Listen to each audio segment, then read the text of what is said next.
안녕하십니까. 직업정보론을 담당하는 고병갑입니다. 이번 시간부터는 직업정보론 기출문제, 적중예상문제 풀이를 진행할 겁니다. 이번 시간에 첫 번째 직업정보의 제공 문제가 좀 다소방만한데, 이 직업정보 제공은 문제의 보고죠. 여기는 어느 한 문장 빼놓을 수 없을 만큼 기다리고 있는 문제 아주 많습니다. 그래서 여기는 거의 빠짐없이 다 여러분들이 가지고 가셔야 됩니다. 자, 직업정보는 40페이지 보시면 첫 번째 기출문제, 첫 번째 문제 나와 있습니다. 직업 상담 시 제공하는 직업정보의 기능과 역할에 대한 설명으로 틀린 것은, 심각하게 접근할 것은 아니지만 그래도 어떤 기출문제 여러 번 나왔고 또 나올 겁니다. 여러 직업 대안들의 정보를 제공한다. 내담자의 흥미, 적성, 가치 등을 파악하는 것이 직업정보의 주기능이다. 이것은 내담자의 적성, 소질, 가치관, 흥미, 태도를 알아보는 것은 심리검사의 기능입니다. 경험이 부족한 내담자에게 다양한 직업들을 간접적으로 접할 기회를 제공한다. 직접적으로 하지 않아도 간접적으로 알 수 있게끔 해주는 그 기능을 합니다. 그래서 간접적으로 접할 이렇게 표현했군요. 내담자가 자신의 선택이 현실에 비추어 부적당한 선택이었는지를 점검하고 재조정해 볼 수 있는 기능을 제공한다. 그래도 동기화 기능도 있고 정보 제공 기능도 있고 재조정 기능, 자기가 직업 선택에 대한 결정이 현 상황에 대해서 현 상황에 비추어 제대로 된 결정인지 아니를 다시 한번 재조정해 보도록 하는 기능, 바로 이런 기능이 직업 정보의 기능이 됩니다. 답은 2번이 되겠습니다. 2번에 보시면 직업선택 결정 모형을 기술적 직업 결정 모형과 처방적 직업 결정 모형으로 분류할 때 직업적 직업 결정 모형은 해당되지 않는 것은, 자, 기술적 직업 결정 모형에는 타이드만과 오하라의 모형이나, 그냥 여러분 다 노트정되어 있죠. 타이드만과 오하라의 모형, 힐튼의 모형, 브룸의 모형 또는 플래처의 모형, 또 슈의 모형 등이 있고, 그에 비해서 처방적 직업 선택 모형, 직업 결정 모형에는 카치의 모형, 갤라트의 모형, 또 책에는 적혀있지만 칼도와 쥐토우스키의 모형 등이 있다고 다 정리를 했습니다. 여기는 간단히 그렇게 물어봤지요. 그래서 기술적 직업 결정 모형, 먼저 암기하기 좋은 이런 식의 문제가 나올 때 가장 암기하기 좋은 것은 처방적 직업 결정 모형으로서 카치의 모형, 갤라트의 모형, 칼도와 쥐도우스키의 모형, 이 세 가지를 해서 나머지를 제거하시면 되겠습니다. 답은 3번이 되겠네요. 3번에 보시면 인간이 복잡한 정보에 접근하게 되는 구조의 복잡한 정보에 접근하게 되는 구조란 말이 나와 있죠. 구조의 근거를 둔 이론으로 직업 선택 결정 단계를 전제 단계, 계획 단계, 인지 부조화 단계로 나눈 것은, 바로 이것은 기술적 직업 결정 모형 중에 힐튼의 모형이 되겠습니다. 그래서 힐튼의 모형에서는 그 직업 결정에 대한 단계를 세 단계로 하되, 복잡한 정보에 접근하게 되는 구조의 근거를 둔 이론으로 전제 단계, 계획 단계, 인지 부조화 단계, 그 자체로도 2차 문제 예상하고 여러분 기다려야 됩니다. 그래서 전제 단계, 계획 단계, 인지 부조화 단계 무조건 나옵니다. 무조건 나오고 2차를 예상 문제로 여러분들이 가지고 가셔야 됩니다. 그래서 여기는 힐튼의 모형이 되겠습니다. 다음에 4번에 보시면 앤드루스가 제시한 정보 효용에 해당되지 않는 것은, 정보 효용, 앤드루스가 제시한 정보의 효용에는 시간 효용, 공간 효용, 형태 효용, 소유 효용이 있습니다. 답은 4번이 되겠군요. 이것도 역시 우리가 가져가야 될 문제, 기출문제 1차로만 설명했지만 2차 예상문제로도 같이 가져갑니다. 5번에 보시면 직업정보서에 관한 설명으로 옳은 것은, 한국직업사전에는 임금정보를 제공한다. 임금정보가 제공되고 있는 것은 한국직업전망이 되겠습니다. 한국직업전망. 한국직업전망의 고용전망은 한국직업전망의 고용전망은 5 수준으로 나눠지고 있습니다. 감소, 다소 감소, 현 상태 유지, 다소 증가, 이렇게 5 수준으로 나누되 10년간의 그 직업에 관한 전망을 제시를 합니다. 한국직업전망은 향후 10년간 일자리 전망 정보를 제공한다. 한국직업사전에서 제공하는 산업분류는 통계청의 한국표준산업분류 소분류를 기준으로 한다. 한국직업사전의 부가직업정보에 보면 표준산업분류, 표준직업분류가 있습니다. 그래서 여기 한국직업사전에 나오는 산업분류는 한국표준산업분류의 소분류를 기준, 소분류에다 액센트. 그래서 한국표준직업분류, 표준산업분류 조사 연도이기 때문에 그건 알 수 있는데 소분류를 기준으로 한다. 이렇게 보시면 됩니다. 그에 비해서 한국직업사전에 제공하는 직업분류는 한국 고용직업분류의 세 분류를 기준으로 합니다. 자, 이것도 이제 우리가 첨가해서 볼 수가 있습니다. 앞에도 봤던 거지요. 기출문제로서는 12년, 11년도에 나오기 때문에 최근에 바뀐 내용. 옛날에는 5년간 직업정보, 직업전망이었거든요. 이제는 바뀌어서 10년간 직업전망이 됩니다. 그런데 이제 이제는 바꾼 문제로 본다면 답은 3번과 4번이 다 맞는 것이 되겠습니다. 다음에 6번 문제를 보시면 민간 직업정보와 공공직업정보 특성. 자, 이건 1차, 2차 특 A급이라고 해서 2차 문제 대비하시면 됩니다. 뭐 1차 문제는 뭐 빠짐없이 나오니까 해마다 한 번도 빠짐없이 나올 정도 나옵니다.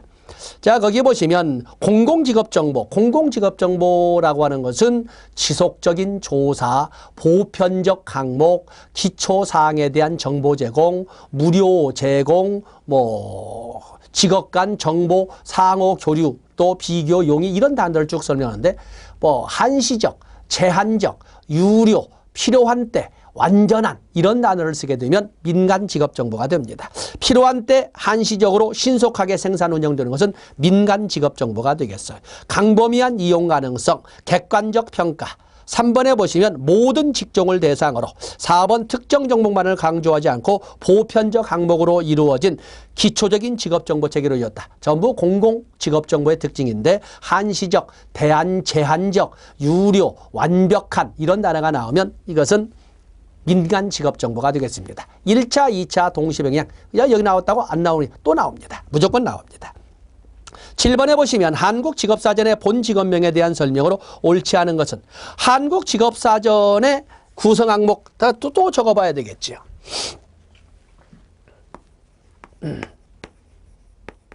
한국직업사전의 구성 직업 코드 본 직업명 직무 개요, 수행 직무,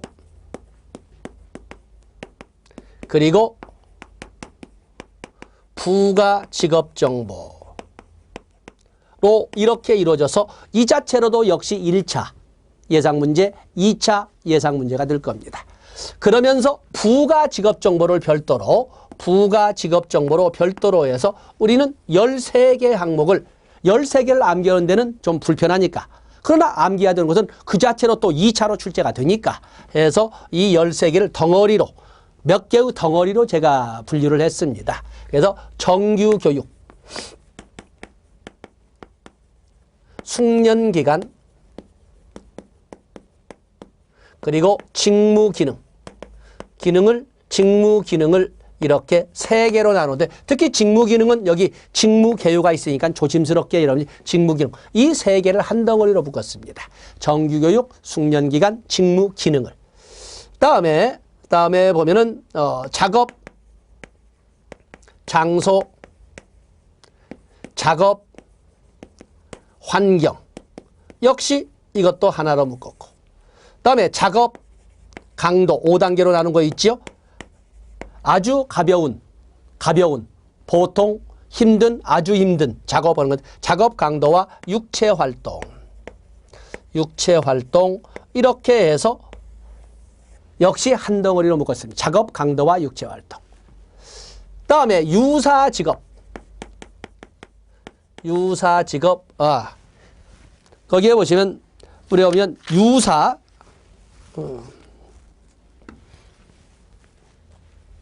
유사 명칭,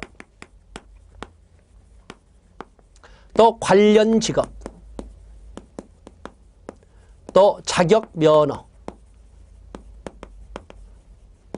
이렇게 해서 자격 면허를 역시 한 덩어리로 묶었고, 그리고 표준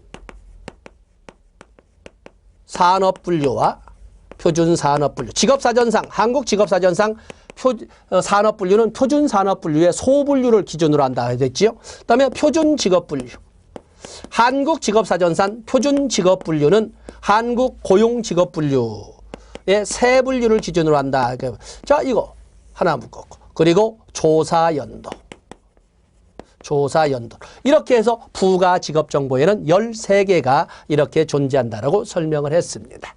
그 중에 특히 여기가 잘 나왔죠. 2차에서는 정규교육, 숙련기간, 직무기능에 대해서 설명하시오. 이렇게 출제가 됐기 때문에 한번 적어봤습니다.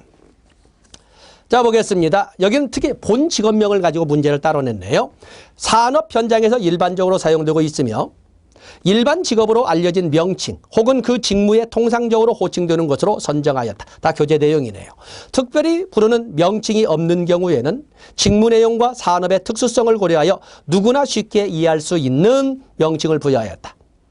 실제로 현장 근로자를 대상으로 하는 직무조사의 경우 작업자들 간에 사용되는 호칭과 기업 내 직무 편제상 명칭이 다를 경우에는 직업 명칭은 상위 책임자나 인사 담당자 의견을 정했다. 아니죠. 이들 해당 작업자의 의견과 상위 책임자, 인사 담당자 의견들을 두루 수렴해서 결정을 하지 어느 한쪽만의 의견을 듣고 하지 않습니다. 이건 틀린 거네요.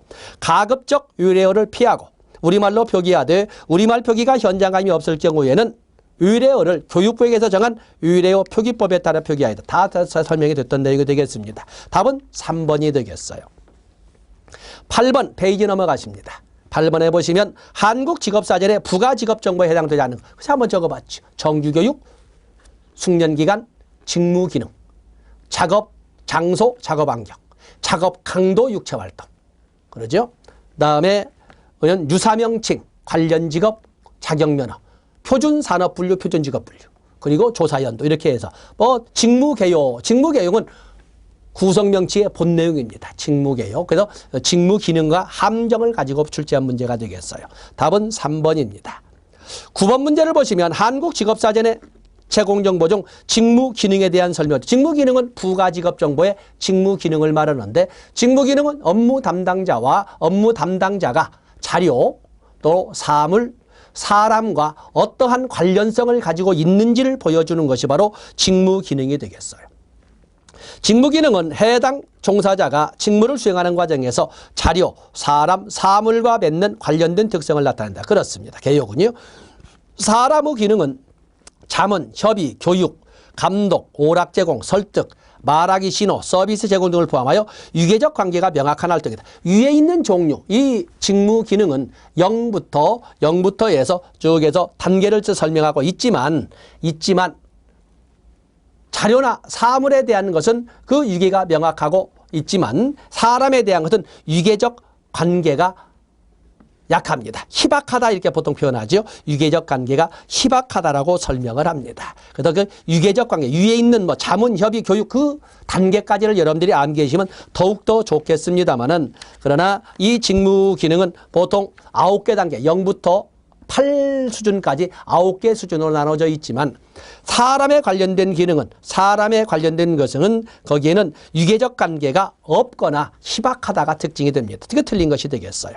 사물의 기능은 작업자가 기계와 장비를 가지고 작업하는지 기계와 관련 없는 도구와 작업하는지를 기초로 분류한다.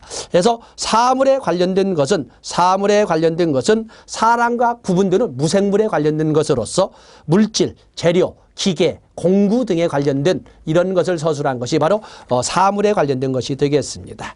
자료에 관련된 것은 정보, 지식, 개념 세 종류의 활동으로 배열되어 있는데 특히 여기는 유계적 관계가 아주 상당히 강하고 상당히 중첩되어 있고 복잡합니다. 그래서 자료라고 하는 것은 만질 수 없다는 특징이 있고 숫자, 기호, 생각 또는 구두상 표현 이런 것 등을 전부 자료라고 구두상 표현도 표현됩니다. 구두상 표현도. 다음에 10번에 보시면 한국직업사전에서 정책을 수립하거나 의사결정을 하기 위해 생각이나 정보, 의견 등을 교환한다와 관련된 직무기능은 자 이거는 정책을 수립한다, 의사결정을 하기 위해서 생각을 교환한다는 것은 사람에 관련된 영역으로 바로 이 기능은 사람에 관련된 기능으로 그중에 1수준 두 번째 수준인 1수준인 협의에 대해서 설명을 하고 있습니다. 사람에 관련된 기능은 가장 고급 낮은 숫자에서 가져오는데 자문이 가장 높은 수준 0 수준이 되겠고 그에 비해서 1 수준이 바로 여기 나오는 정책을 수립하거나 의사결정을 위하여 자료나 정보를 교환하는 협의 수준이 되겠습니다. 협의, 여기는 사람에 관련된 기능의 협의를 말합니다. 그다음에 11번은 제가 문제는 풀어드릴 수 있으나 굳이 학습자인 여러분들에게 강요하기가 그래서 보통 여기를 읽어드리는 것은 직업상담사 시험은 계속 똑같이 반복되는 경우가 있어서 읽어드리는 것이지 여러분에게 암기하라고 하지는 않겠습니다.